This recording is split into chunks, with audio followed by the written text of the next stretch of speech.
Halo sahabatku, cerita Momo hadir lagi. Apa kabar kalian semua hari ini? Momo harap kalian semua sehat, bahagia, dan siap-siap ya. Karena hari ini kita akan masuk ke dalam sebuah kisah yang akan menguji kesabaran, memantik amarah, dan membuktikan satu hal. Wanita yang diremehkan bisa membalas dengan lebih kejam. Kali ini, kita akan mengikuti perjalanan Riana, yang harus menerima talak dari suaminya, Bram. Ia pikir ini adalah akhir dari segalanya. Tapi, Lia, sang gundik, justru datang dengan sombong, menghina Riana di depan mertuanya, Bu Lastri, yang ikut mendukung penghinaan itu. Mereka pikir mereka sudah menang, tapi mereka tidak tahu siapa sebenarnya Riana. Dari wanita yang dianggap sampah, Riana bangkit. Ia akan menggunakan semua yang ia miliki, kekayaan, kecerdasan, dan Pak Yuda sang pengacara, untuk memastikan Lia dan Bram membayar mahal dan malu 7 turunan. Penasaran bagaimana Riana membuat gundik itu memohon ampun? Sebelum kita mulai, jangan lupa ya, tekan tombol like untuk mendukung Momo. Pencet tombol subscribe dan nyalakan lonceng notifikasi agar tidak ketinggalan setiap bab baru. Komen di bawah dengan format, nama, asal kota, hadir. Siap untuk menyaksikan pembalasan paling epik? Kita mulai, check this out. Keheningan yang mencekik menggantung di ruang tamu mewah bergaya minimalis modern itu. Udara dingin dari AC sentral tidak mampu mendinginkan suasana hati Riana yang seolah membeku. Di hadapannya, duduk Bram, suaminya, atau lebih tepatnya, sebentar lagi menjadi mantan suaminya, dengan wajah datar, bahkan cenderung angkuh. Di sofa tunggal, Bu Lastri, ibu mertuanya, duduk tegak dengan senyum tipis yang syarat kemenangan, seolah menikmati setiap detik drama yang melibatkan kehancuran hati Riana. Riana memandang amplop putih berlogo kantor pengacara terkenal yang tergeletak di meja marmer di antara mereka. Amplop itu berisi surat talak yang baru saja ia terima. Kata-kata dari pengacara Bram beberapa jam yang lalu masih berdengung di telinganya. Keputusan Bapak Bram sudah final, Bu Riana. Beliau ingin segera mengakhiri pernikahan ini. Mendengar kata-kata itu, hati Riana memang terasa sakit, tetapi anehnya, ada rasa lega yang jauh lebih besar. Selama 5 tahun pernikahan mereka, ia sudah terlalu sering memanggul beban sandiwara. Sandiwara menjadi istri yang sempurna, sandiwara menjadi menantu penurut, dan sandiwara percaya bahwa rumah tangga mereka masih bisa diselamatkan. Sandiwara itu kini tamat, dan Riana akhirnya bisa menurunkan topengnya. Sebenarnya, Riana sudah mengetahui perselingkuhan Bram dengan Lia, seorang wanita muda yang dikenalnya di salah satu klub golf. Riana mengetahuinya bukan dari tangisan atau pengakuan Bram, melainkan dari penyelidikan diam-diam yang ia lakukan. Sebagai seorang profesional yang bergerak di bidang investasi properti, kecermatan dan kehati-hatian adalah nalurinya. Ia tidak hanya mengumpulkan bukti perselingkuhan, tetapi ia juga telah mempersiapkan langkah-langkah hukum dan finansial yang jauh lebih jauh. Bram mencondongkan tubuh ke depan, merusak keheningan. Kau sudah dengar, Riana? Semuanya sudah selesai. Aku ingin mengakhiri ini secepatnya. Tidak ada gunanya kita pura-pura lagi. Riana tidak bereaksi. Ia hanya menyesap teh hijau yang sudah dingin di cangkir porselennya. Ekspresi tenangnya itu justru membuat Bu Lastri dan Bram merasa terprovokasi. Mereka mengharapkan tangisan, ratapan, atau setidaknya perlawanan. Ketenangan Riana justru mengganggu skenario kemenangan mereka. Kau dengar tidak, nak?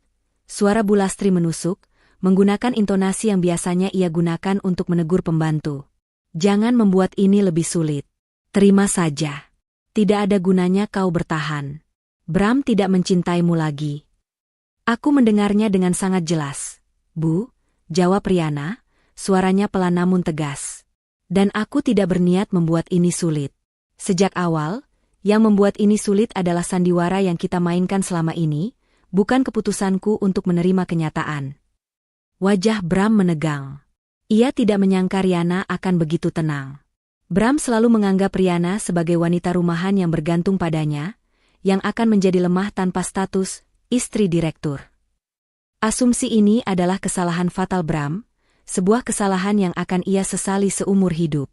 Bagus kalau kau mengerti, sambung Bu Lastri, berusaha menutupi kekesalannya. Kau harus tahu diri, nak, posisi Bram sekarang sangat penting di perusahaan. Dia membutuhkan pasangan yang bisa menunjang image-nya. Dan jujur saja, kau tidak lagi cocok. Riana hanya tersenyum tipis. Ia tahu betul, perusahaan yang dibanggakan Bram itu didirikan dengan sebagian besar modal awal yang berasal dari investasi rahasia Riana, melalui berbagai holding company yang namanya tidak pernah diketahui Bram. Riana adalah investor ulung yang bergerak di balik layar, mengendalikan aset triliunan tanpa harus muncul di depan publik. Sebuah rahasia yang ia simpan rapat-rapat, bahkan dari Bram. Tentu, Bu, posisi Bram memang penting, balas Riana. Dan aku berharap ia akan bahagia dengan pendamping barunya, yang mungkin lebih bisa menunjang image-nya. Bram mengambil amplop di meja dan menyerahkannya kepada Riana. Surat-surat sudah lengkap.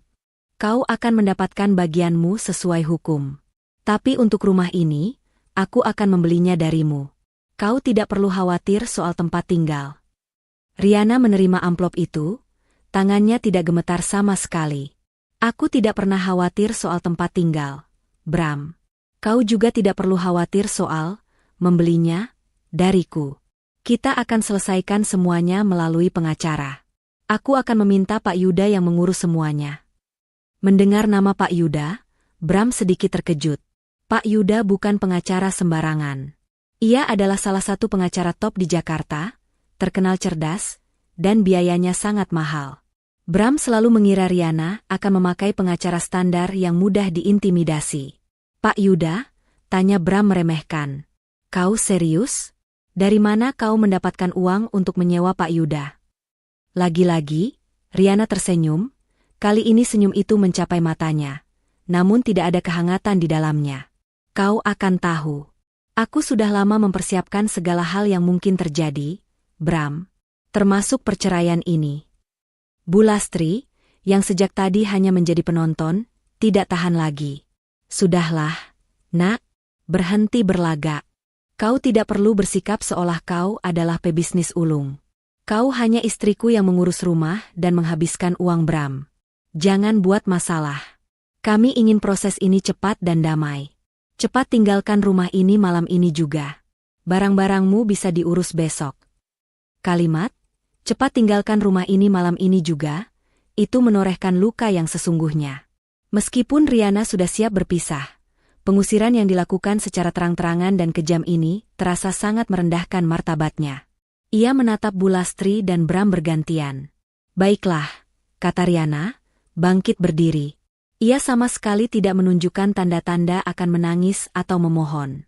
Aku akan pergi malam ini juga. Aku tidak akan pernah menginjakkan kaki di rumah ini lagi. Tapi ingat, Bu Lastri, Bram, penyesalan itu datangnya selalu belakangan. Dan percayalah, kalian berdua akan menyesali ucapan dan tindakan kalian hari ini. Riana berjalan menuju kamar utama mereka, mengabaikan tatapan puas Bu Lastri dan tatapan bingung dari Bram. Di dalam kamar, ia hanya mengambil sebuah koper kecil dan memasukkan beberapa dokumen penting serta pakaian seadanya. Ia tidak membawa perhiasan, tas-tas bermerek, atau barang mewah lainnya yang selama ini ia beli sendiri.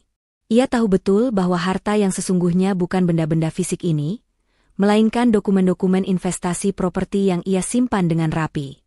Sebelum meninggalkan kamar, Riana melihat foto pernikahan mereka yang terpajang di nakas. Ia mengambilnya, menatap wajahnya yang tersenyum palsu di samping Bram yang tampak bahagia, lalu ia meletakkan foto itu kembali ke tempatnya. Ia tidak lagi merasakan apa-apa. Kebahagiaan mereka memang hanya sebuah ilusi. Ia kembali ke ruang tamu dengan koper di tangan. Bu Lastri berdiri di ambang pintu masuk, seolah-olah mengawasinya. Kenapa hanya koper kecil, nak? Tanya Bu Lastri sinis. Apa kau tidak punya barang berharga lagi? Riana berhenti tepat di depan Bu Lastri. Tatapannya dingin, menusuk. Semua barang berhargaku sudah aman, Bu. Barang-barang yang ada di rumah ini, biarkan saja. Aku tidak membutuhkannya. Selamat menikmati istana ini, Bu. Aku harap Ibu dan Bram bisa menjaganya dengan baik. Tanpa mengucapkan sepatah kata pun lagi kepada Bram, Riana melangkah melewati ambang pintu. Ia tahu betul, begitu ia melangkah keluar, sandiwara hidupnya benar-benar berakhir. Ia tidak akan lagi kembali sebagai Riana yang lemah, istri penurut, atau menantu yang diremehkan. Di luar, mobilnya yang terparkir di garasi telah menunggu. Ia sendiri yang mengemudi malam itu. Tujuannya adalah sebuah apartemen eksklusif di jantung kota, yang ia beli dan sewakan atas nama perusahaan lain, yang sama sekali tidak diketahui Bram. Di tempat itulah Pak Yuda sudah menunggu untuk membahas strategi pembalasan mereka. Bram dan Bu Lastri memandang punggung Riana yang menjauh, hingga mobilnya melaju meninggalkan gerbang otomatis rumah mewah itu. Begitu saja, gumam Bram, sedikit kecewa karena tidak ada drama air mata. Bu Lastri tersenyum lebar. Ia mengambil tempat duduk di sofa dengan lega. Tentu saja. Wanita seperti dia, tidak punya nyali, nak. Dia hanya pintar berlagak di depan kita. Sekarang dia sudah pergi. Jangan khawatir, besok Lia akan datang. Ibu sudah mengundangnya untuk pindah ke sini dan mengurus rumah ini. Dia jauh lebih pantas menjadi istrimu, nak. Cantik, muda, dan tahu cara menghargai posisimu sebagai direktur. Kau benar, Bu, sahut Bram, mencoba meyakinkan dirinya sendiri bahwa keputusannya sudah tepat. Semuanya akan lebih baik sekarang. Aku sudah mendapatkan Lia, dan rumah ini aman, harta ini aman. Bu Lastri menganggukkan kepala dengan bangga, matanya memancarkan keserakahan yang tidak terselubung. Ia sudah membayangkan kemewahan yang akan ia nikmati bersama Bram dan Lia. Malam itu, di mata Bram dan Bu Lastri, mereka adalah pemenangnya. Mereka telah menyingkirkan sampah yang mereka anggap tidak berguna. Sementara itu, Riana mengemudi sendirian di jalanan sepi. Air matanya menetes, bukan karena sedih, tetapi karena amarah yang ia tahan. Kau pikir kau sudah menang, Bram? Kau pikir Bu Lastri sudah menang? Kalian tidak tahu siapa yang baru saja kalian usir. Permainan ini baru saja dimulai. Dan aku pastikan, pembalasan yang akan kalian terima akan jauh lebih kejam dan memalukan daripada yang pernah kalian bayangkan. Di kursi sebelahnya, koper kecil itu terasa berat, bukan karena isinya, tetapi karena janji pembalasan yang ia bawa. Keheningan di mobil itu adalah awal dari badai yang akan ia lepaskan. Malam itu, Riana meninggal. Dan dari abunya, lahirlah Riana yang baru. Seorang wanita yang akan menuntut keadilan, bukan dengan air mata, tetapi dengan kekuatan finansial yang tidak terduga. Pagi itu, suasana di rumah mewah yang baru saja ditinggalkan Riana dipenuhi dengan aura kemenangan dan kesombongan. Matahari belum terlalu tinggi, tetapi Bu Lastri sudah sibuk menata meja makan, memerintahkan beberapa pelayan untuk menyiapkan sarapan terbaik. Hari ini adalah hari besar baginya, hari penobatan kekuasaan baru di rumah itu. Bram tampak lega setelah resmi berpisah, sibuk dengan ponselnya, sesekali tertawa kecil, berbicara dengan seseorang yang jelas adalah Lia. Tepat pukul 10 pagi, sebuah mobil sport mewah berwarna merah menyala meliuk anggun memasuki pekarangan. Bukan mobil Riana, tetapi mobil milik Lia. Lia keluar dari mobilnya dengan sikap yang terlalu percaya diri, mengenakan pakaian desainer terbaru, dan tas tangan yang harganya setara dengan gaji tahunan sebagian orang. Di matanya, ia tidak hanya datang sebagai tamu, melainkan sebagai pemilik baru, ratu yang dinanti-nantikan. Bu Lastri menyambut Lia dengan pelukan hangat yang berlebihan. Selamat datang, nak. Selamat datang di rumahmu yang baru, bisiknya penuh kasih sayang, kontras dengan sikap dingin dan merendahkan yang selalu ia tunjukkan kepada Riana. Terima kasih, Bu, jawab Lia, suaranya melengking. Ia melirik sekeliling ruang tamu yang luas dengan tatapan menilai, seolah-olah sedang memeriksa barang dagangan. Lumayanlah. Meskipun interiornya masih terasa old school dan boring, khas selera wanita rumahan. Tapi tenang saja, setelah aku pindah, aku akan mengubah semuanya. Aku akan membuat tempat ini benar-benar sesuai dengan status Bram. Bram tertawa puas mendengar ucapan Lia. Sudah ibu dengar, Bu? Lia yang akan membuat rumah ini bersemangat lagi. Riana selalu saja kaku dan dingin, tidak tahu cara menikmati kemewahan.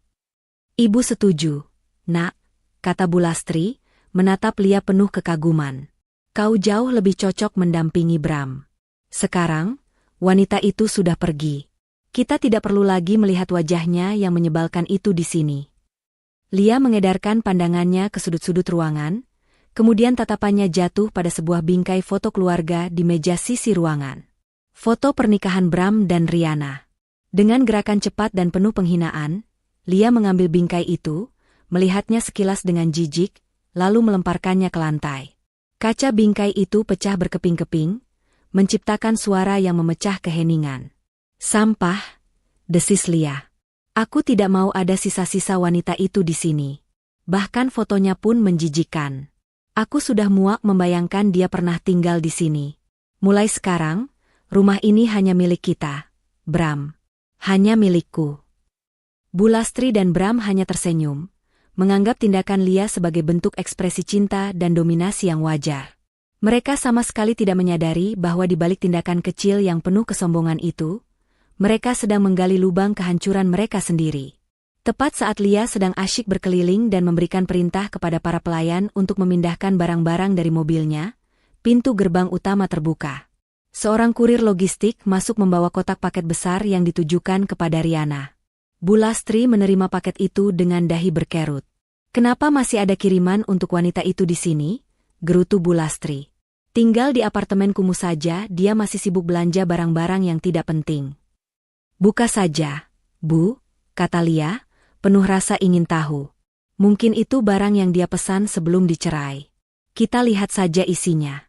Paling-paling isinya pakaian murahan. Bu Lastri merobek bungkus paket itu dengan kasar. Di dalamnya, ada sebuah kotak beludru kecil.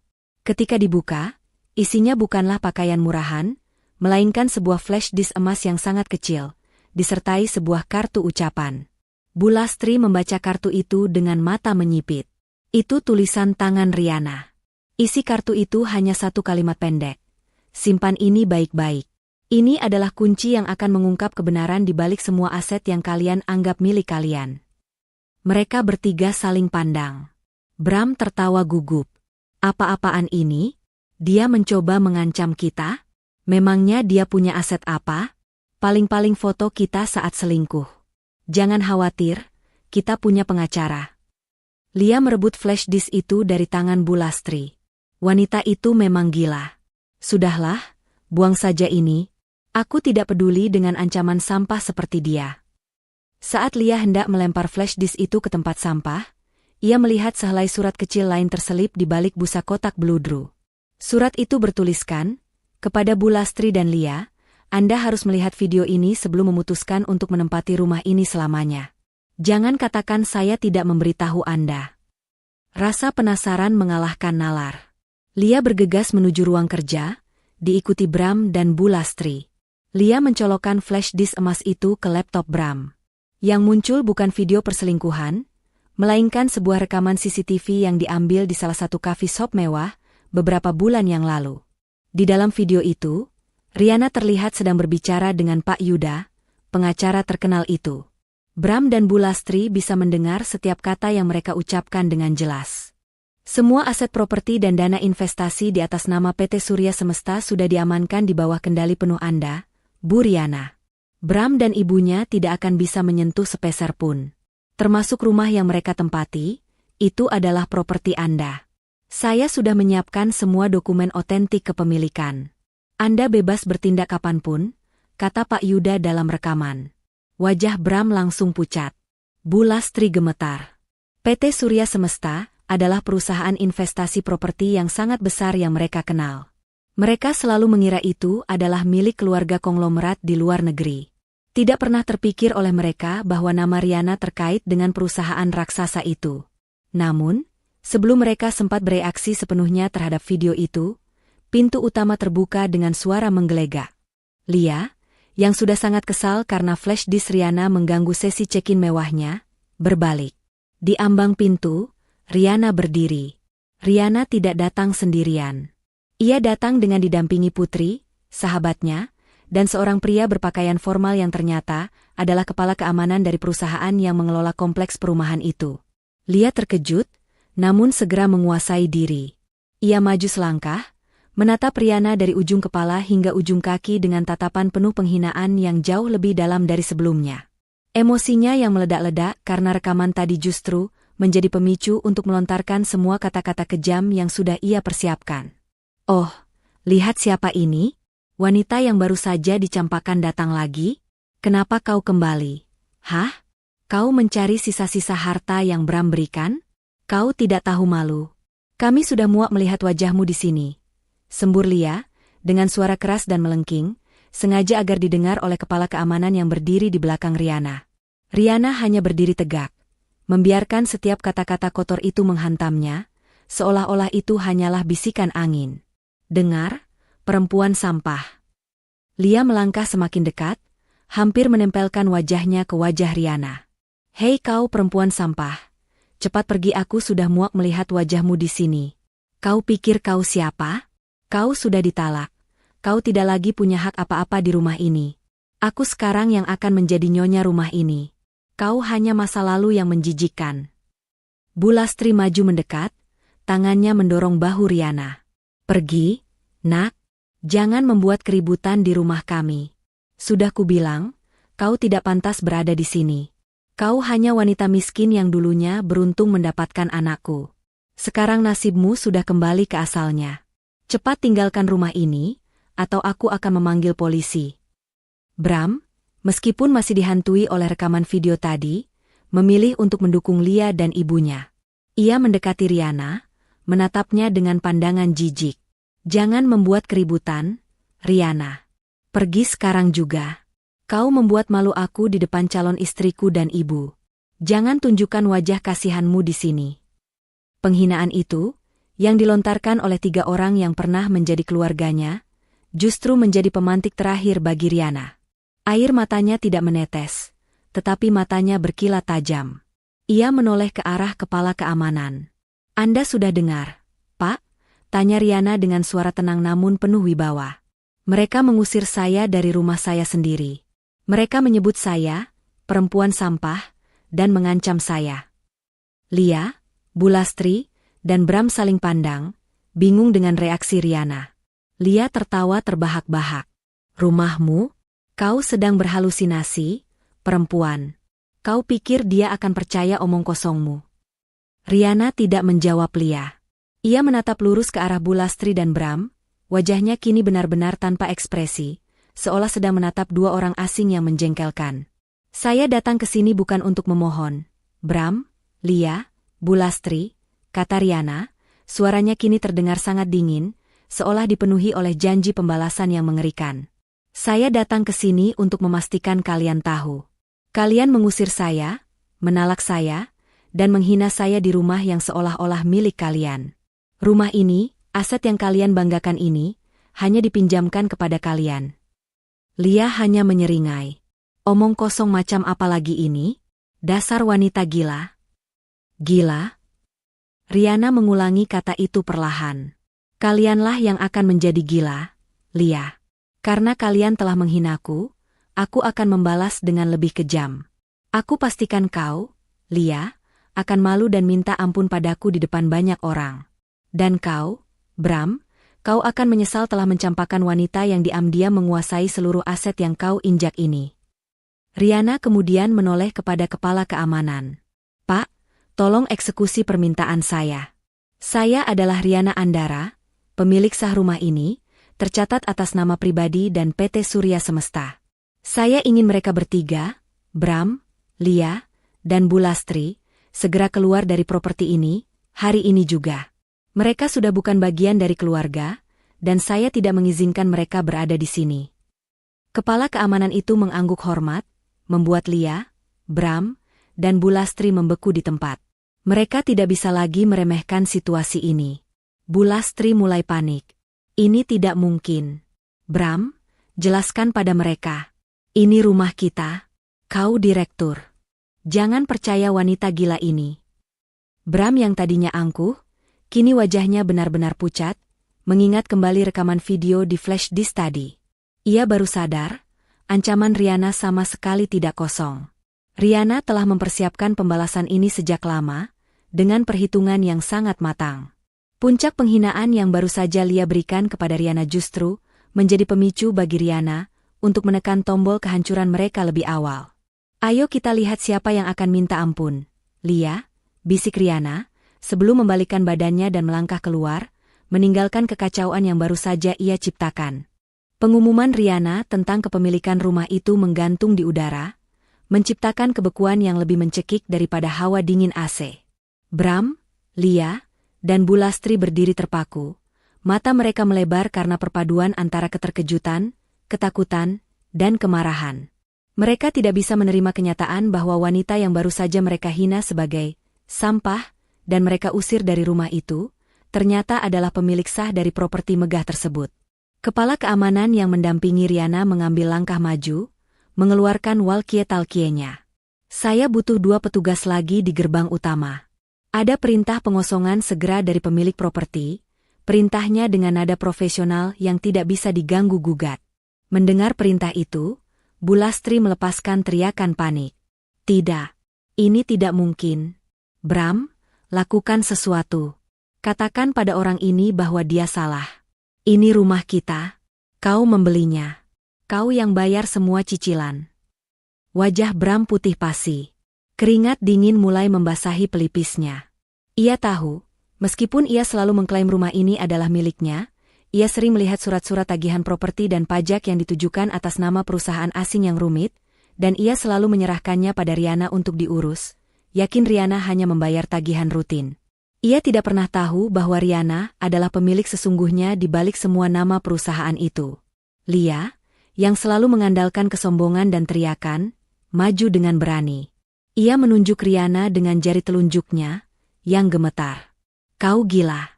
Kau mencoba menipu kami. Aku akan memanggil polisi sekarang juga. Kau tidak punya bukti apa-apa. Riana menatap Lia, matanya memancarkan ketenangan yang menghancurkan. Ia kemudian mengangguk ke arah Putri, sahabatnya, yang segera menyerahkan map tipis berwarna merah. Riana membuka map itu dan mengeluarkan beberapa lembar dokumen. Apakah ini yang kau sebut bukti, Lia? Tanya Riana, suaranya seperti bilah es.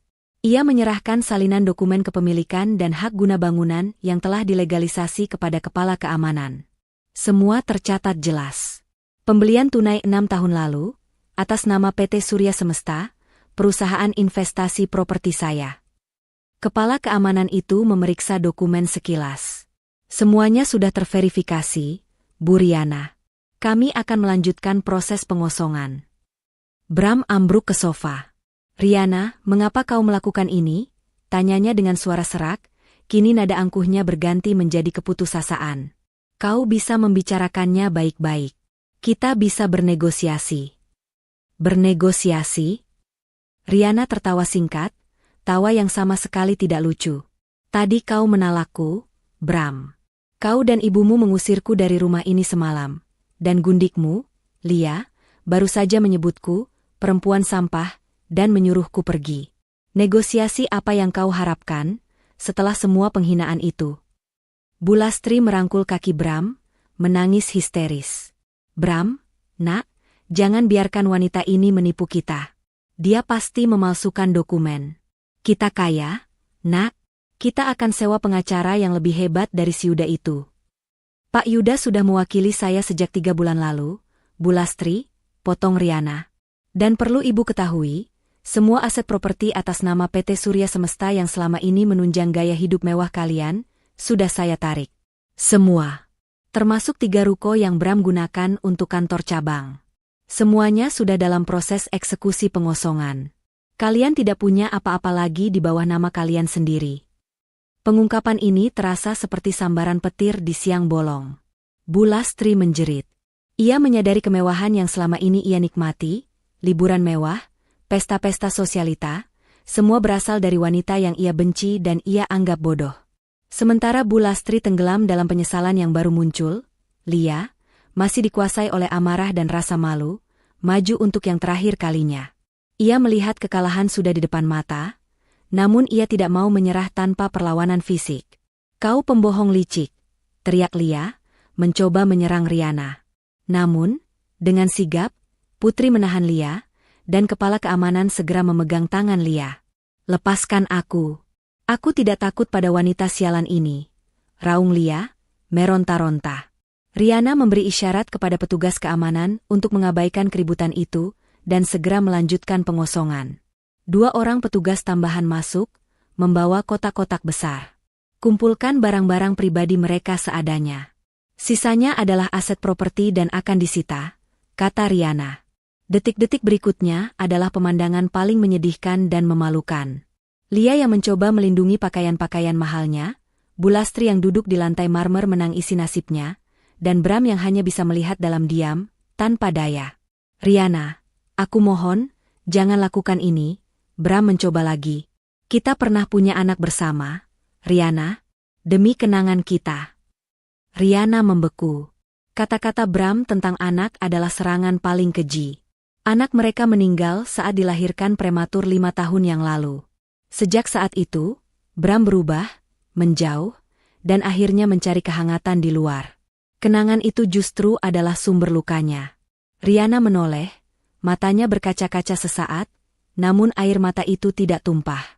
Jangan gunakan anak kita sebagai alasan, Bram. Kalau kau ingat anak kita, kau tidak akan meninggalkanku dan mencari wanita lain. Kau menghancurkan janji kita. Sekarang, aku hanya memberikan konsekuensi atas keputusanmu. Proses pengosongan berlangsung cepat. Barang-barang Lia, termasuk tas-tas dan sepatu yang baru ia pamerkan, dimasukkan ke dalam kotak seadanya. Petugas menahan Bulastri dan Bram di teras saat pintu rumah dikunci. Tolong, nak, ibu tidak punya tempat tinggal. Kami akan kemana? Bulastri merangkul kaki Riana. Kini tidak ada lagi kesombongan di matanya, hanya ketakutan. Kemana kalian pergi? Itu adalah masalah kalian, Bu, jawab Riana dingin. Sama seperti kemana aku pergi semalam saat kalian mengusirku. Bukankah kalian senang aku pergi? Riana menoleh ke arah Lia, yang kini berdiri dengan wajah penuh kebencian, di samping kotak-kotak berisi barang-barangnya. Ini belum selesai, Lia. Ini baru permulaan, bisik Riana. Kau membuatku malu di dalam rumah ini, aku akan membuatmu malu di depan seluruh kota. Aku pastikan kau akan minta ampun padaku. Setelah memastikan rumah itu terkunci dan dikendalikan oleh tim keamanan baru, Riana, Putri, dan kepala keamanan meninggalkan lokasi. Di gerbang, Riana sempat melihat Bram mengeluarkan ponsel lamanya, mencoba menghubungi seseorang, wajahnya dipenuhi kebingungan dan keputusasaan. Bulastri duduk bersandar di pagar, menangis tanpa suara. Lia, masih memancarkan kemarahan, berusaha menghentikan mobil Riana. Riana hanya menatap ke depan. Putri, pastikan mobil kita tidak berhenti. Biarkan mereka menyaksikan kehancuran mereka. Riana meninggalkan mereka di depan rumah yang kini sudah menjadi istana yang terkunci bagi mereka. Rasa sakit karena dikhianati dan dihina mulai terbayar oleh kelegaan melihat hukuman setimpal yang mereka terima. Namun, ia tahu, pembalasan yang sebenarnya haruslah jauh lebih memalukan dan mengena. Penghinaan itu harus dibayar lunas dengan aib di depan publik. Di perjalanan menuju kantor Pak Yuda, Riana menyusun rencana selanjutnya. Ia sudah menghancurkan aset finansial mereka. Kini ia harus menghancurkan harga diri dan reputasi mereka. Riana tahu, bagi orang sombong seperti Lia dan Bulastri, kehilangan muka di depan umum jauh lebih menyakitkan daripada kehilangan uang. Riana telah melangkah ke babak baru, bukan sebagai korban, melainkan sebagai penuntut keadilan yang kejam dan tak terhindarkan. Malam pelarian Riana telah berganti menjadi pagi pembalasan yang penuh perhitungan. Di ruang rapat mewah kantor Pak Yuda, suasana tegang namun penuh perhitungan menyelimuti Riana dan Putri. Riana duduk di kursi utama, bukan lagi sebagai korban, melainkan sebagai panglima perang yang baru. Ekspresinya tenang, setiap kata yang keluar dari mulutnya adalah perintah strategis yang mematikan. Pak Yuda, pengacara ulung yang terbiasa dengan kasus-kasus besar, mencatat dengan penuh antusias, menyadari bahwa ia berhadapan dengan klien yang tidak hanya ingin menang, tetapi ingin menghancurkan moral lawan secara total. Langkah pengosongan rumah sudah selesai, Pak Yuda. Itu baru pemanasan. Sekarang, kita harus menyerang jantung harga diri mereka. Reputasi, ujar Riana, suaranya mantap. Saya ingin gugatan cerai diajukan hari ini juga. Dalam dokumen gugatan, sertakan bukti perselingkuhan Bram dan Lia. Tapi, ada dua hal yang harus kita tekankan pada media. Pak Yuda mengangguk. Silakan, Bu Riana.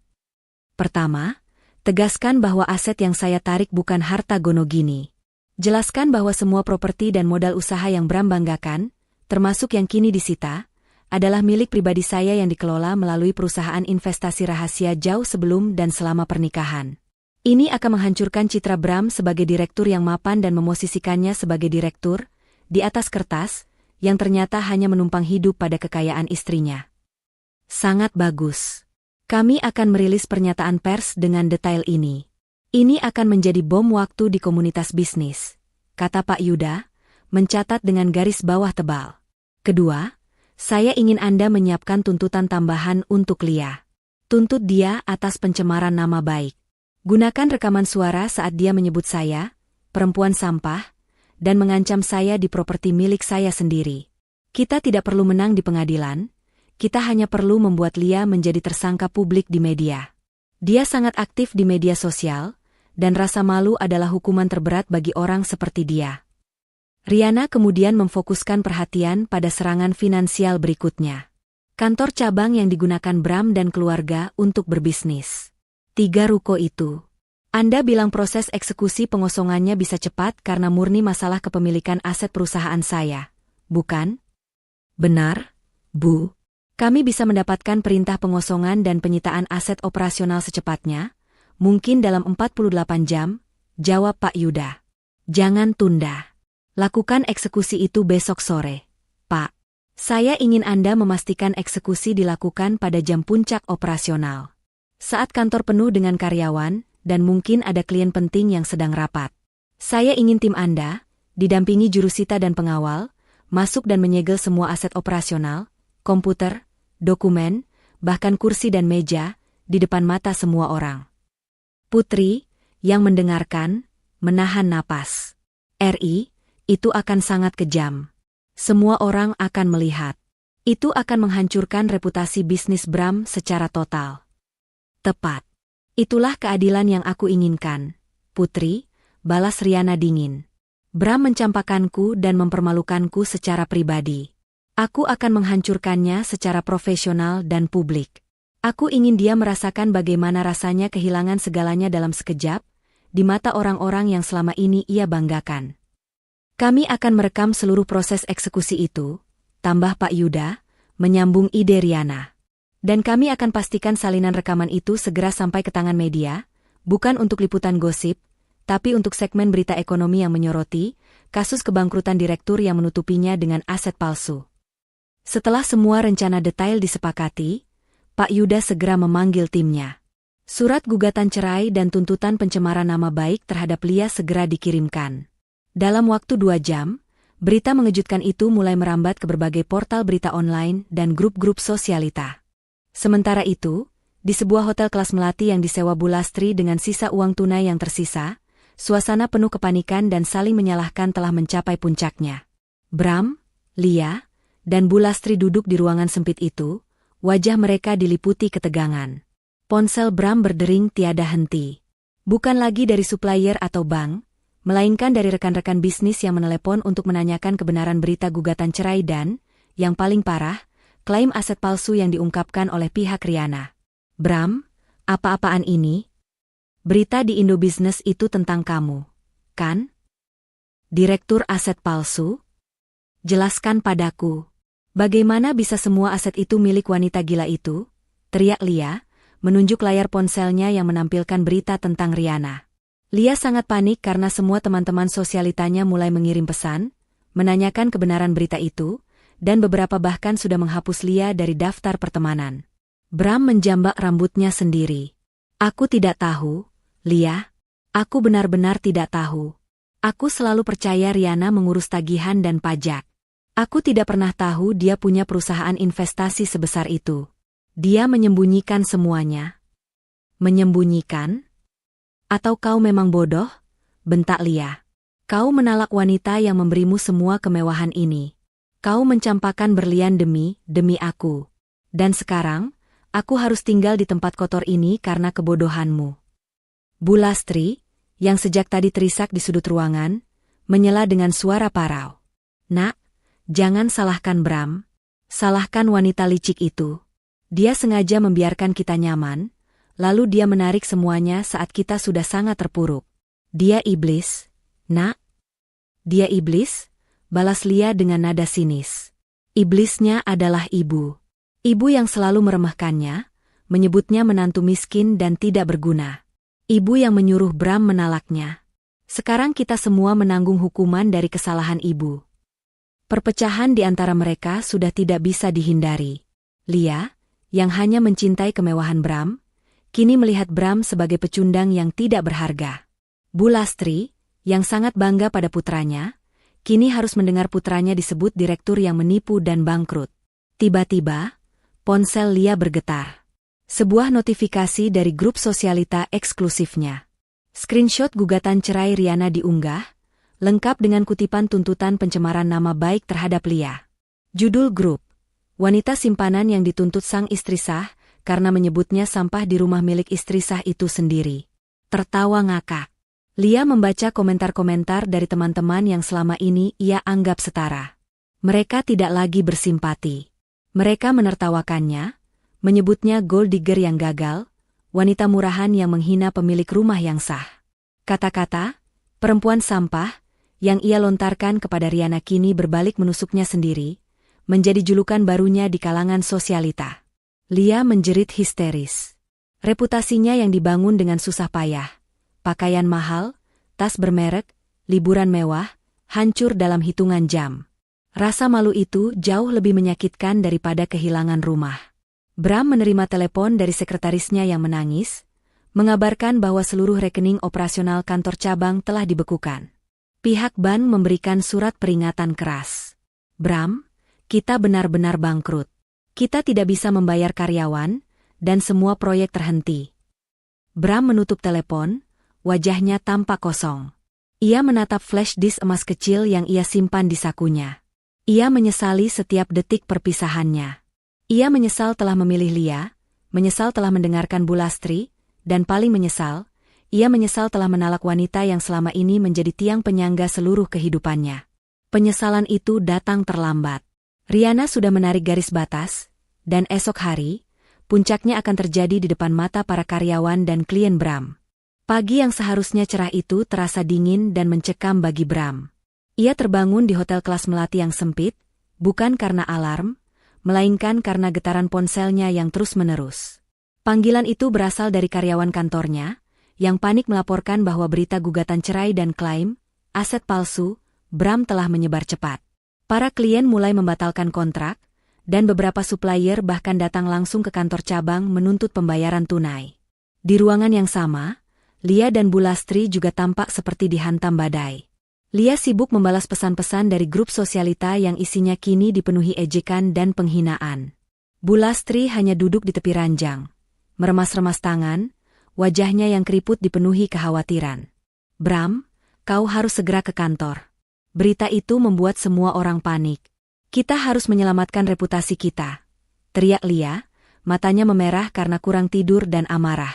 Dan lihat ini. Wanita itu, Riana, benar-benar menuntutku atas pencemaran nama baik. Dia gila. Dia ingin aku malu. Diam, Lia, balas Bram kasar. Aku sedang berpikir. Telepon dari bank juga tidak ada yang mengangkat. Semua rekening dibekukan. Aku tidak bisa membayar apa-apa. Reputasi sudah hancur. Kita sekarang bicara soal bertahan hidup. Bu Lastri mengangkat kepalanya. Nak, kenapa kau tidak menghubungi Riana? Bicaralah baik-baik dengannya. Dia mungkin masih punya hati nurani. Bukankah dia pernah mencintaimu? Bram tertawa sinis, tawa yang menyedihkan. Cinta? Setelah apa yang kita lakukan?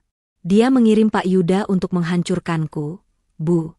Wanita itu sudah berubah menjadi iblis berdarah dingin. Dia tidak akan mau berbicara denganku. Dia hanya ingin melihat kita menderita. Pukul 14, Bram memberanikan diri pergi ke kantor cabang utama, di salah satu ruko yang paling ramai. Ia harus mencoba menenangkan karyawan dan meyakinkan klien bahwa situasi finansialnya masih bisa dikendalikan. Ia berjalan masuk ke kantornya yang ramai, mencoba memasang wajah percaya diri seorang direktur, padahal di dalam hatinya ia adalah seorang pecundang yang bangkrut. Tepat pukul 15, saat Bram sedang sibuk berdebat sengit dengan seorang klien penting yang menuntut pengembalian dana, pintu kaca kantornya terbuka lebar dengan suara keras. Masuklah Pak Yuda dengan setelan jas mahal, didampingi 2 orang jurusita resmi dari pengadilan, dan 4 petugas keamanan berbadan besar. Mereka membawa dokumen pengosongan dan penyitaan yang ditandatangani oleh hakim. Suasana di kantor yang tadinya bising oleh ketegangan, kini menjadi sunyi senyap.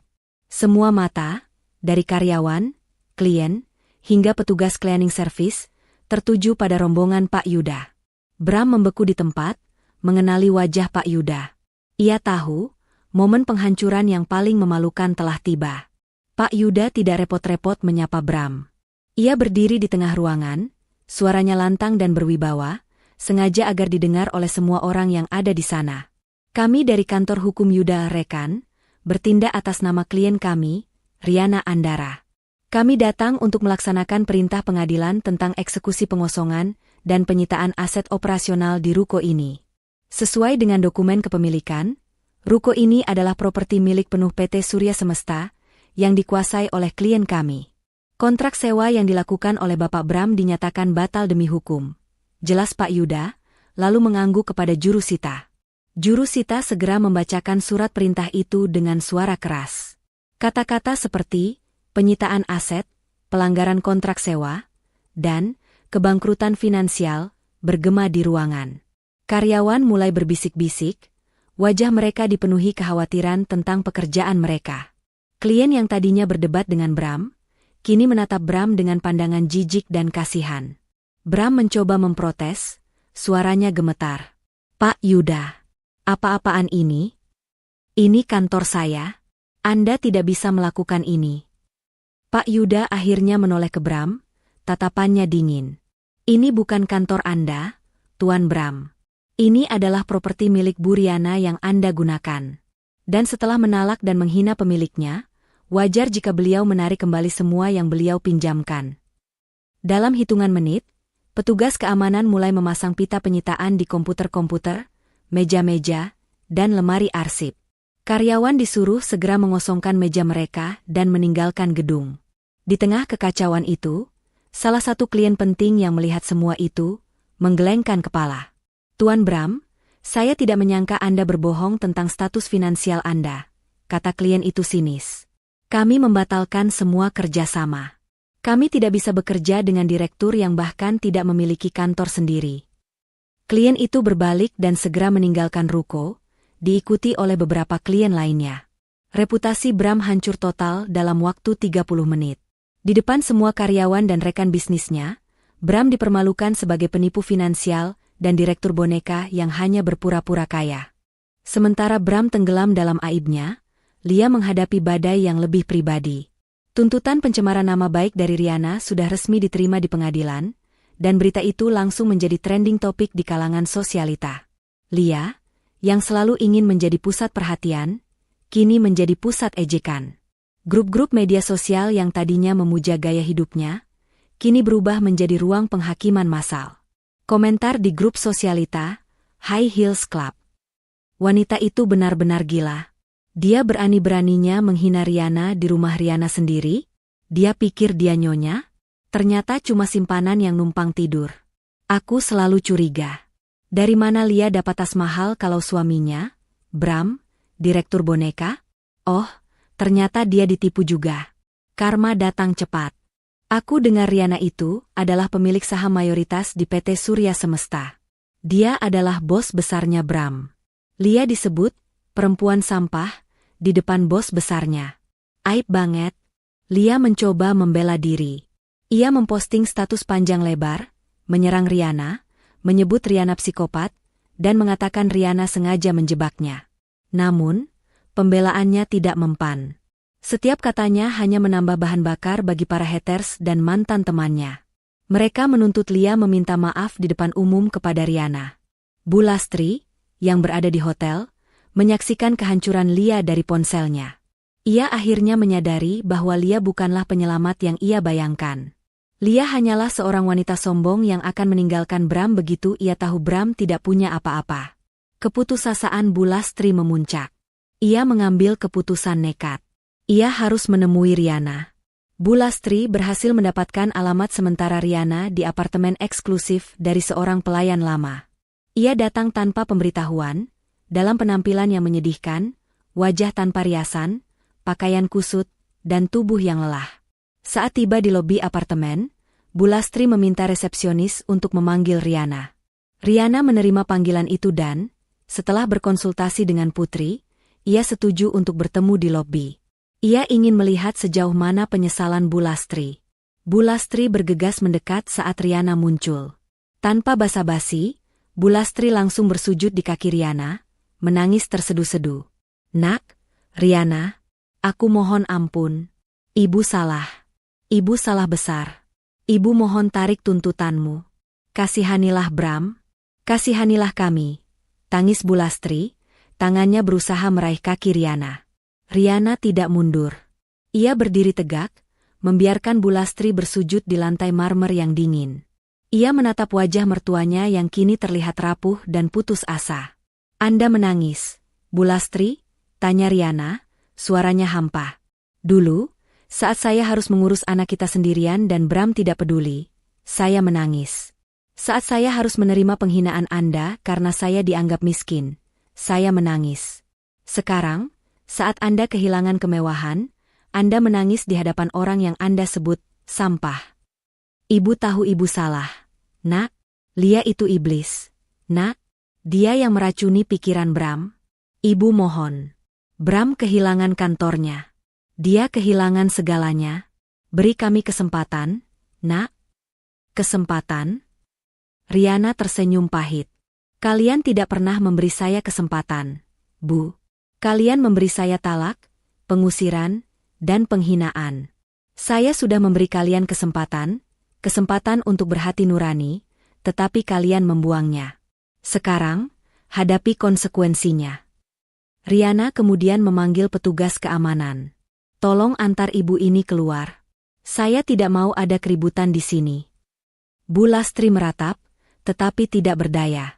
Ia diseret keluar dari lobi apartemen Riana. Penyesalan yang ia rasakan bukanlah penyesalan tulus atas perbuatan jahatnya, melainkan penyesalan egois karena telah kehilangan kenyamanan dan kemewahan yang dulu ia miliki. Dan itulah hukuman yang paling pantas ia terima. Riana kembali ke atas, hatinya terasa dingin namun puas. Ia telah melunasi sebagian besar hutang penghinaan itu. Kini, tinggal satu lagi yang harus ia pastikan. Lia harus memohon ampun padanya di depan umum. Setelah pertemuan singkat yang menghancurkan dengan Bu Lastri di lobi apartemen, Riana kembali ke unit mewahnya, ditemani Putri. Riana tidak menunjukkan emosi apapun. Bahkan setelah melihat air mata penyesalan, yang ia yakini palsu, dari mantan ibu mertuanya. Riana tahu, penyesalan sejati tidak akan datang dari Bu Lastri, hanya rasa takut akan kemiskinan. "Kau melihatnya, Putri?" Wajah Bu Lastri. "Dia benar-benar panik," ujar Riana, menuangkan air putih untuk dirinya. Putri menghela napas. "Sangat menyedihkan, Ri. Tapi dia pantas mendapatkannya. Mereka mengira kau akan menangis di sudut ruangan, tapi justru kau yang mengusir mereka. Bram sudah hancur finansial, dan Bu Lastri kehilangan kemewahannya. Bram dan Bu Lastri sudah mendapat hukuman yang setimpal dari sisi finansial. Tapi sekarang fokus kita adalah Lia," kata Riana, matanya menyala dengan tekad baru. "Dia yang paling lantang menghinaku. Dia yang menyebutku, perempuan sampah, di rumahku sendiri. Aku sudah menuntutnya secara hukum, tapi aku ingin dia menerima hukuman di depan publik, di tempat yang sangat ia banggakan." Riana kemudian menghubungi Pak Yuda, pengacaranya. "Pak Yuda, saya ingin rencana eksekusi final untuk Lia segera dijalankan. Dia harus dipermalukan di depan publik." "Kami sudah siap, Bu Riana," jawab Pak Yuda di ujung telepon. "Tuntutan pencemaran nama baik sudah didaftarkan, dan sidang pertama dijadwalkan minggu depan. Tapi jika Anda ingin efek yang lebih cepat dan publik, kita harus memancingnya." Riana tersenyum, ide jahatnya sudah terbentuk. Ia tahu titik kelemahan Lia, obsesi pada status sosial dan pamer. "Begini, Pak Yuda. Lia adalah penggemar acara amal dan lelang eksklusif para sosialita. Tujuannya hanya satu, pamer. Saya tahu dia dan Bu Lastri masih punya sedikit perhiasan yang tersisa yang belum dijual. Saya ingin Anda bekerja sama dengan panitia lelang amal yang paling bergengsi, yang akan diadakan akhir pekan ini. Apa rencana Anda?" Tanya Pak Yuda, terdengar tertarik. Saya ingin PT Surya Semesta menjadi sponsor utama dan donatur terbesar acara itu. Gunakan nama Riana Andara, pemilik PT Surya Semesta, secara eksplisit dan besar-besaran. Ini akan menjadi comeback saya ke dunia sosialita sebagai wanita karir yang sukses, bukan mantan istri yang dicampakan. Ini akan membuat Lia cemburu dan marah, kata Putri, mulai mengerti rencana Riana. Lebih dari itu, sambung Riana, saya ingin Anda memberitahu panitia secara rahasia untuk mengundang Lia dan Bu Lastri secara resmi. Kirim undangan itu ke alamat hotel mereka. Mereka diundang bukan sebagai sosialita, melainkan sebagai objek pengamatan. Tentu saja, mereka tidak akan tahu. Pak Yuda tertawa kecil. Anda memancing mereka. Lia pasti akan datang. Dia tidak mungkin menolak undangan ke acara yang dipenuhi orang kaya. Dia akan datang dengan sisa-sisa perhiasan atau pakaian mahalnya untuk mencoba membuktikan bahwa dia masih setara. Tepat, kata Riana. Dan di sanalah kita akan menjebaknya. Saya ingin Anda menyiapkan sebuah pidato pembukaan untuk saya. Pidato itu harusnya tentang pentingnya integritas dan kejujuran dalam berbisnis dan bersosial. Di tengah pidato, saya akan membuat pengumuman yang akan membuat Lia ingin lari dan bersembunyi. Rencana Riana adalah memindahkan medan perang dari ruang sidang yang tertutup ke panggung sosialita yang disorot oleh kamera media gosip. Ia akan memastikan Lia dan Bram, melalui tuntutan itu, muncul di acara tersebut untuk menghadapi nyonya besar yang baru. Sementara rencana itu disusun, Lia dan Bram masih terperangkap dalam neraka online dan ancaman bangkrut. Lia telah menjadi target bullying massal di media sosial. Tidak ada lagi yang mau berfoto dengannya, dan bahkan beberapa merek mewah yang dulu ia endorse telah memutus kontrak. Di tengah keputusasaan itu, sebuah amplop mewah berwarna emas tiba di hotel mereka, ditujukan kepada Nyonya Lia dan Nyonya Lastri. Itu adalah undangan resmi dari acara lelang amal paling eksklusif di kota. Mata Lia langsung berbinar. Bram, lihat. Kita diundang. Ini berarti mereka masih mengakui kita. Ini kesempatanku untuk membuktikan kepada semua orang bahwa aku tidak jatuh miskin. Aku bisa meminjam perhiasan dari teman yang tersisa. Bram, yang kini hanya sibuk mencari lowongan pekerjaan, menggeleng. Jangan gila, Lia.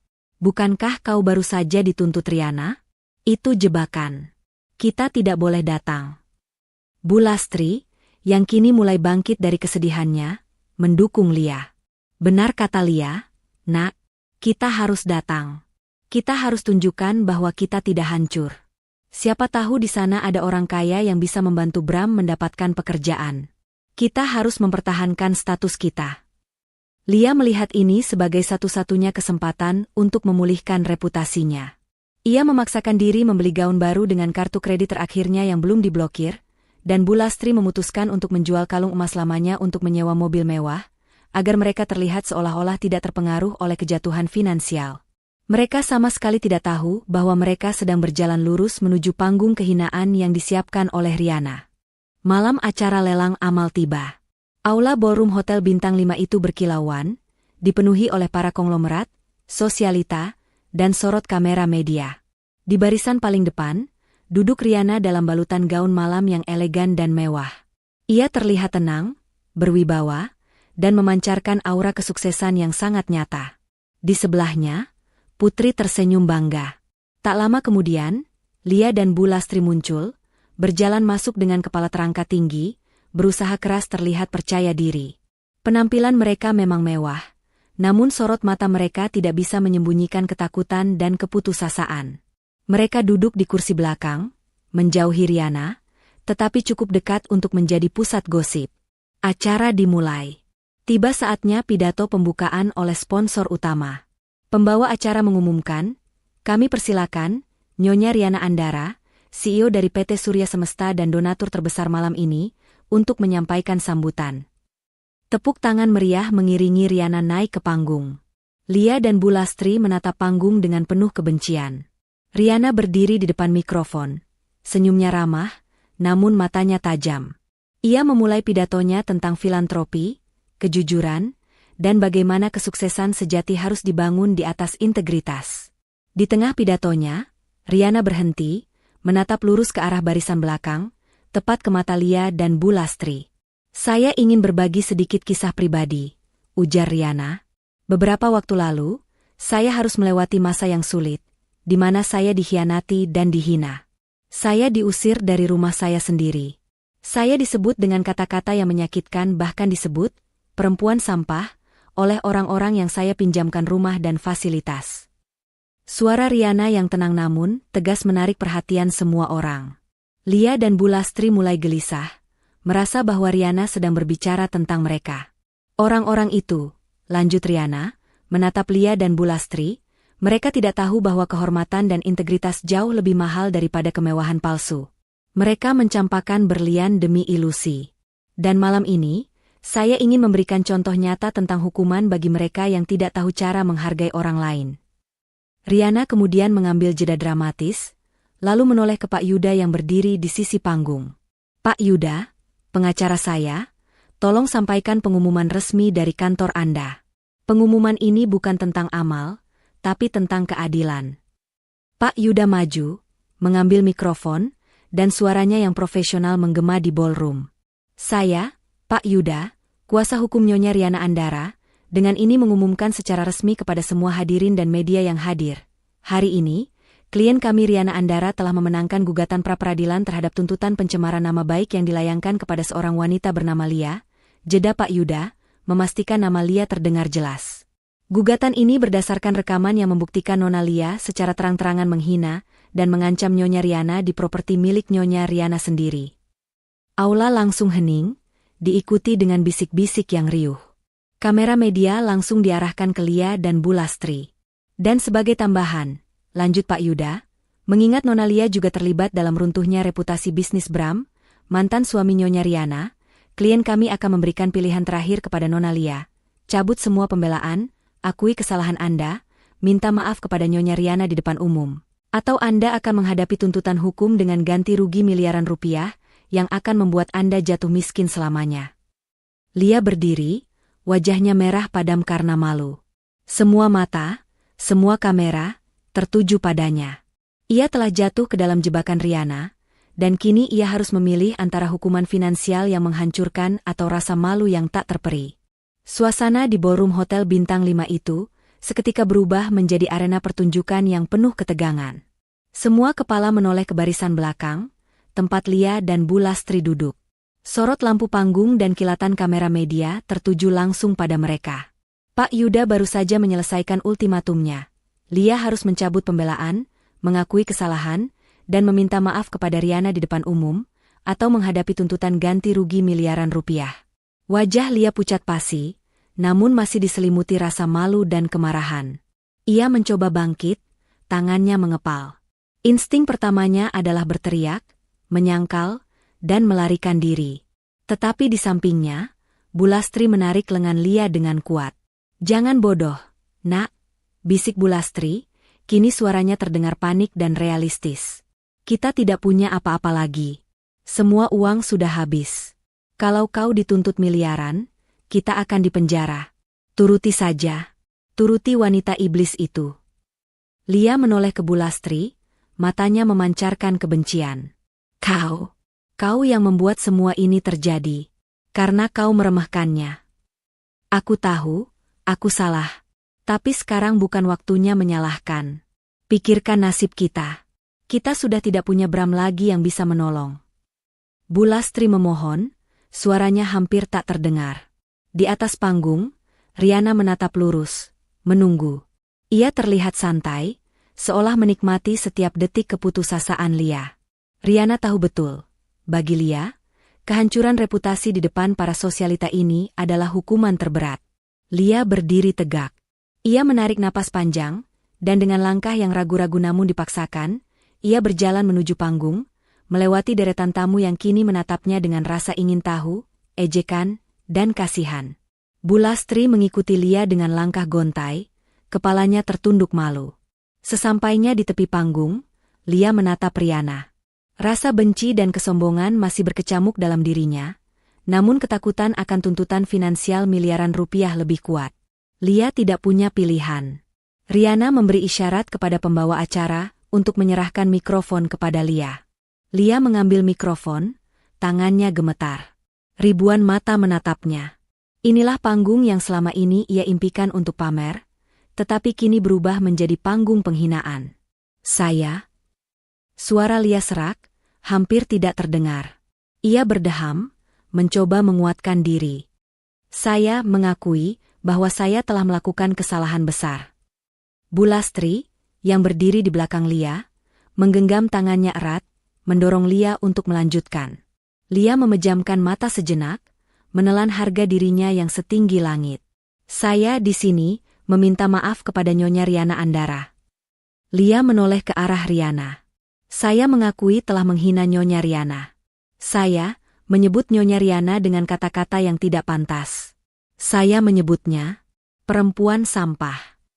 Air mata mulai mengalir di pipi Lia, bukan air mata penyesalan sejati, melainkan air mata karena rasa malu yang tak tertahankan. Saya melakukan itu di rumah yang ternyata milik Nyonya Riana sendiri. Saya akui bahwa saya terbawa oleh kesombongan dan kebodohan. Saya sudah lancang. Saya minta maaf. Saya mohon. Nyonya Riana menarik tuntutan hukum itu. Saya sudah kehilangan segalanya. Jangan ambil lagi sisa hidup saya. Permintaan maaf yang dipaksakan dan penuh rasa malu itu menggema di seluruh ballroom. Para tamu berbisik, mengambil foto, dan merekam momen dramatis itu. Riana hanya memandang Lia, ekspresinya tetap dingin. Ia mengambil mikrofon dari tangan Lia. Permintaan maaf Anda saya dengar. Lia, kata Riana dengan nada datar. Saya harap Anda tulus, meskipun saya sangat meragukannya. Namun, keadilan tidak hanya membutuhkan kata-kata. Keadilan membutuhkan pengakuan total di hadapan publik. Riana kemudian menoleh ke Bu Lastri, yang berdiri tertunduk. Dan bagaimana dengan Anda, Bu Lastri? Anda juga mendukung penghinaan itu dan mengusir saya dari properti yang saya beli. Apakah Anda juga akan meminta maaf kepada nak Anda ini? Bu Lastri mengangkat kepalanya, air matanya membanjiri riasan wajahnya yang mahal. Semua keangkuhan dan kesombongannya telah lenyap, digantikan oleh ketakutan yang mendalam. Nak, Riana, Bu Lastri memanggil Riana dengan nada yang tidak pernah ia gunakan sebelumnya, nada lembut dan memelas. Ibu mohon maaf. Nak, ibu sudah buta oleh keserakahan. Ibu terlalu menyayangi Bram dan mengira Lia adalah pilihan yang lebih baik untuk statusnya. Ibu salah menilai kamu. Ibu mohon, tolong ampuni ibu. Ibu sudah tidak punya tempat tinggal. Ibu mohon, setidaknya biarkan ibu bisa hidup dengan tenang. Riana menghela napas panjang. Ia menatap Bu Lastri dan Lia, lalu ke mikrofon. Saya menerima permintaan maaf ini, bukan karena saya lemah, tapi karena saya ingin menunjukkan bahwa perbedaan antara saya dan kalian adalah, saya masih punya hati nurani, sementara kalian tidak. Permintaan maaf ini akan saya gunakan sebagai pertimbangan untuk mencabut tuntutan perdata yang besar. Tapi perlu kalian ingat, konsekuensi finansial dari perbuatan kalian sudah terjadi. Riana memberi isyarat kepada Pak Yuda. Pak Yuda, silakan cabut tuntutan perdata atas Lia. Biarkan rasa malu ini menjadi hukuman terberatnya. Pak Yuda mengangguk. Riana kemudian memandang Lia dan Bu Lastri untuk terakhir kalinya. Sekarang, pergilah. Nikmati sisa malam kalian di sini. Kalian telah mendapatkan perhatian yang kalian inginkan. Tapi ingat, mulai sekarang, kalian tidak lagi punya tempat di dunia saya. Jauhi saya. Lia dan Bu Lastri, dengan wajah merah karena malu, segera bergegas turun dari panggung dan keluar dari ballroom secepat mungkin, tanpa menoleh ke belakang, meninggalkan bisik-bisik dan ejekan di belakang mereka. Momen permintaan maaf yang memalukan itu langsung direkam oleh media, dan menjadi headline berita gosip malam itu juga. Riana menoleh ke hadirin, wajahnya kembali tenang dan berwibawa.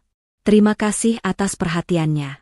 Mari kita kembali ke acara amal, dan mari kita tunjukkan bahwa kekayaan yang kita miliki digunakan untuk hal-hal yang benar-benar bermartabat.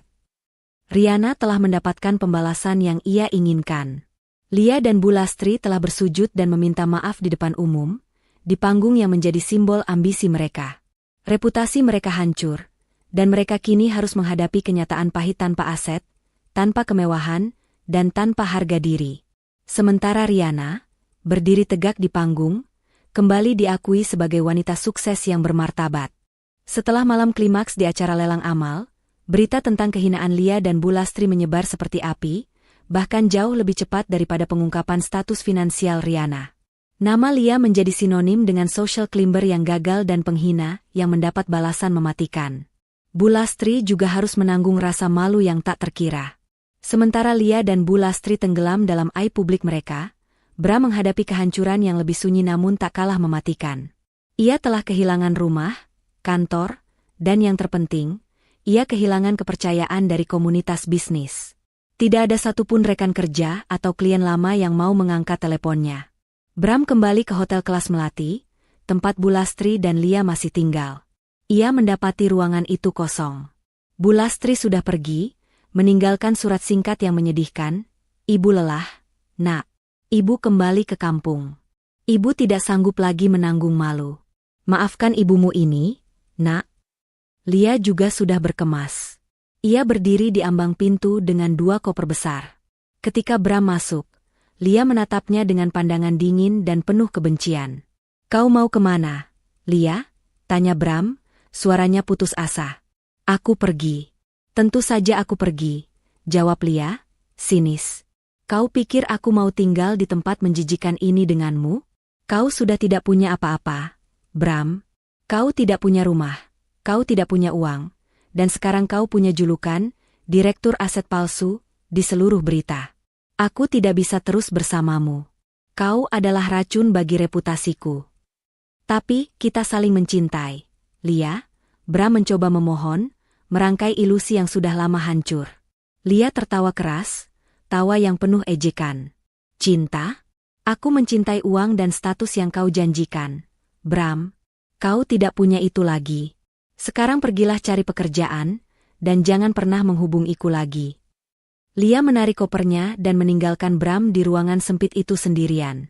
Kepergian Lia dan Bulastri secara bersamaan menghantam Bram dengan kenyataan pahit.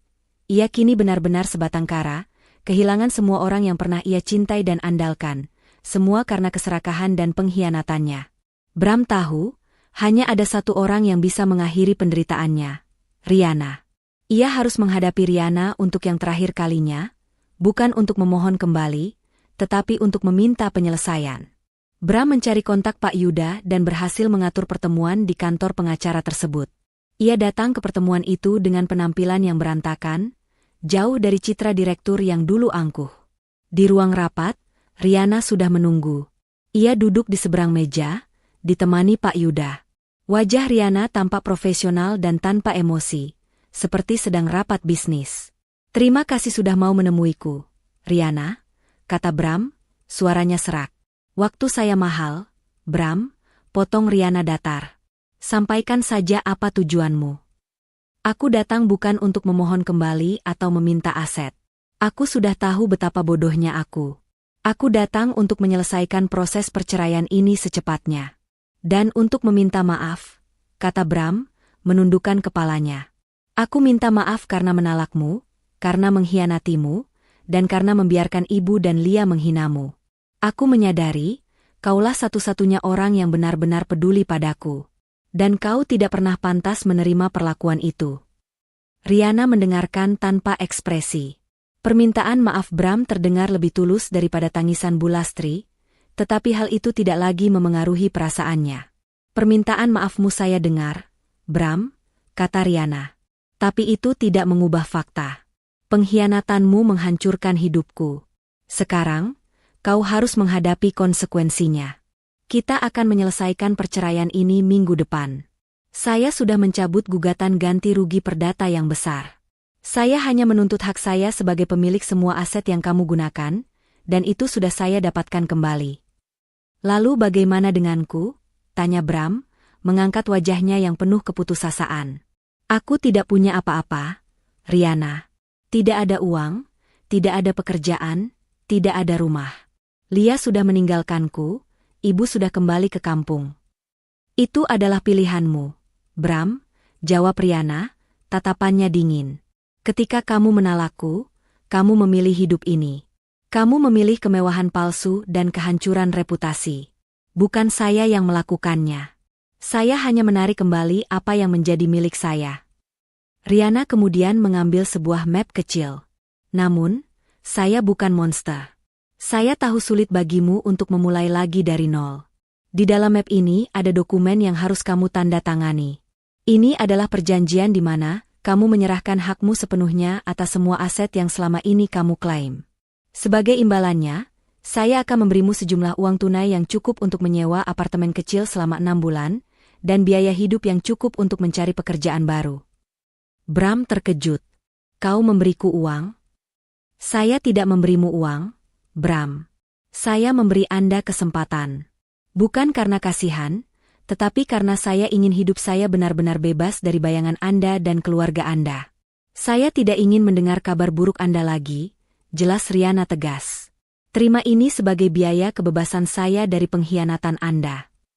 Bram membaca dokumen itu sekilas, lalu menandatanganinya tanpa ragu. Ia tahu, tawaran Riana ini adalah satu-satunya jalan keluar. Pertemuan itu berakhir dengan jabat tangan dingin antara Riana dan Bram. Bram keluar dari kantor Pak Yuda, membawa cek kecil dan dokumen penyelesaian. Ia hancur, tetapi akhirnya bebas dari sandiwara dan kebohongan yang ia jalani. Ia menyesali perbuatannya, dan penyesalan itu adalah hukuman terberat baginya. Riana menatap punggung Bram yang menghilang. Penutup babak pengkhianatan, bisiknya pada dirinya sendiri. Ia telah menutup babak paling menyakitkan dalam hidupnya. Ia menang, bukan dengan membuat orang lain dipenjara, tetapi dengan membuat mereka kehilangan apa yang paling mereka hargai, status dan kemewahan, dan menghadapi kenyataan pahit mereka sendiri. Setelah palu hakim resmi memutus perceraiannya, Riana akhirnya merasakan kebebasan sejati. Meja kerjanya di kantor PT Surya Semesta, yang kini secara terbuka ia pimpin, bersih dari drama masa lalu. Rumah mewah yang dulu menjadi panggung sandiwara, kini sudah ia jual dan dananya disumbangkan penuh ke yayasan amal milik perusahaannya. Ia tidak ingin lagi ada kenangan tersisa yang menghubungkannya dengan Bram, Lia, atau Bu Lastri. Fokus Riana kini sepenuhnya beralih pada bisnis dan dirinya sendiri.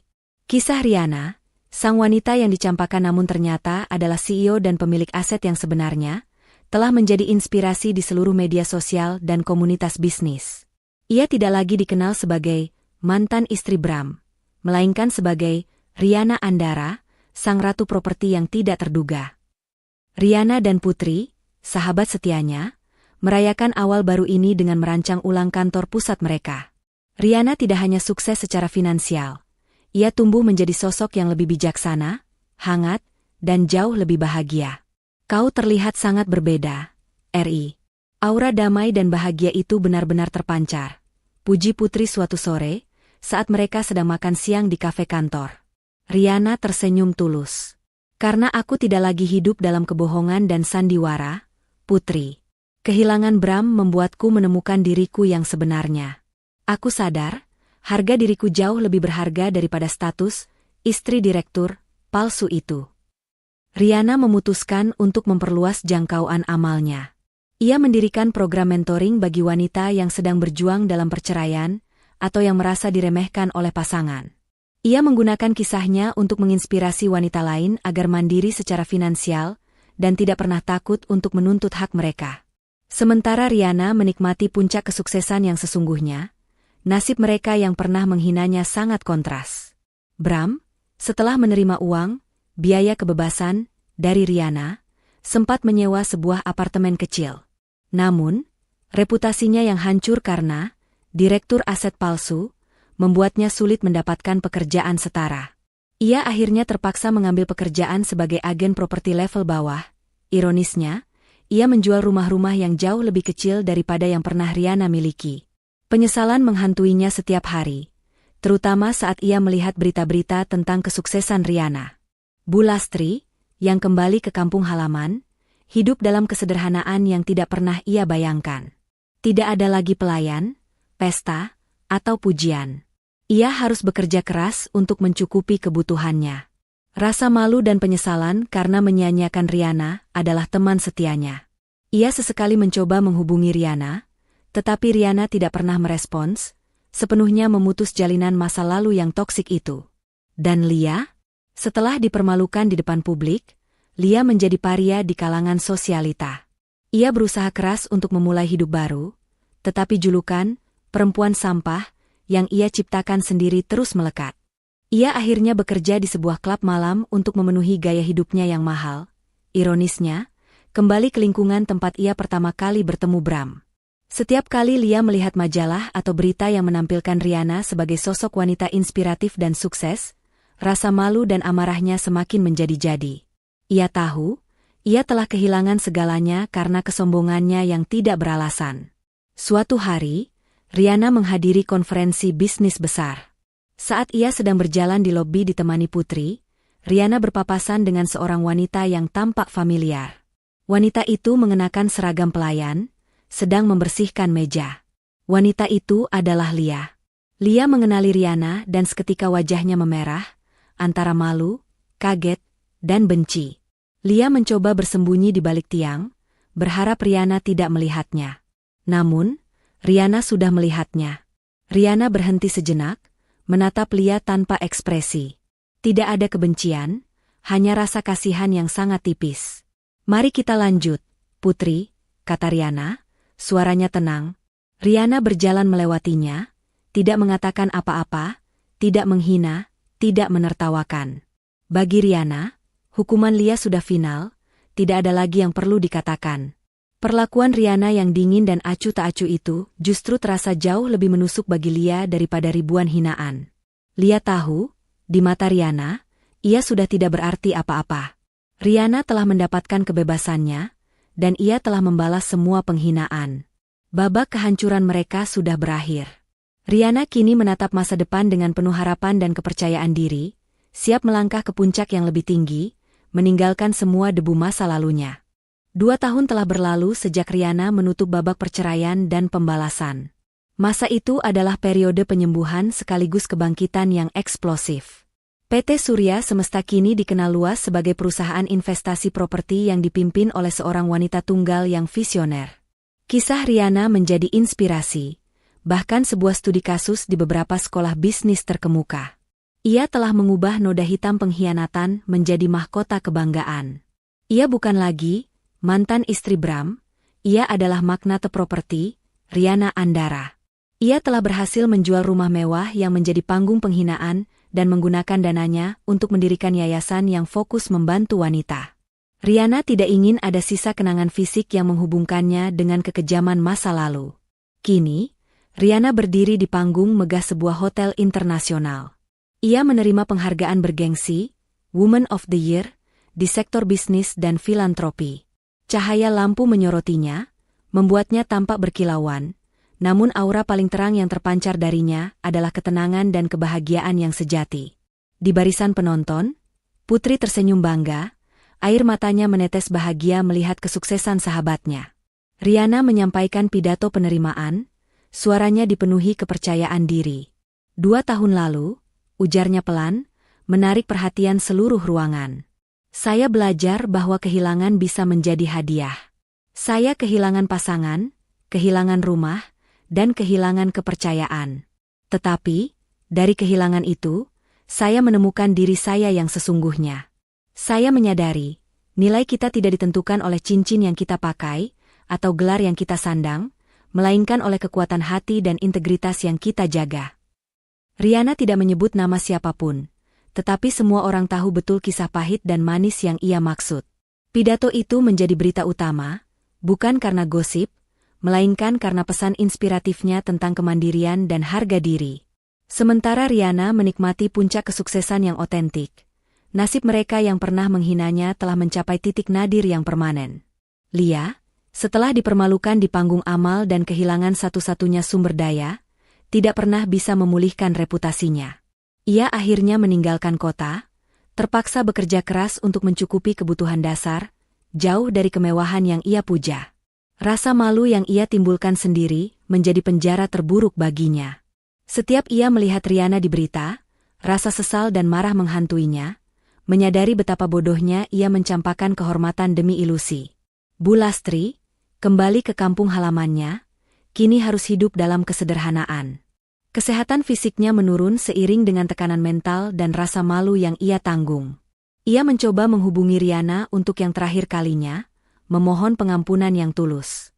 Riana tidak mengangkat telepon itu, tetapi ia tetap menunjukkan kebaikan hati. Melalui Pak Yuda, Riana mengirimkan bantuan dana kesehatan secara anonim, memastikan Bu Lastri mendapatkan perawatan yang layak.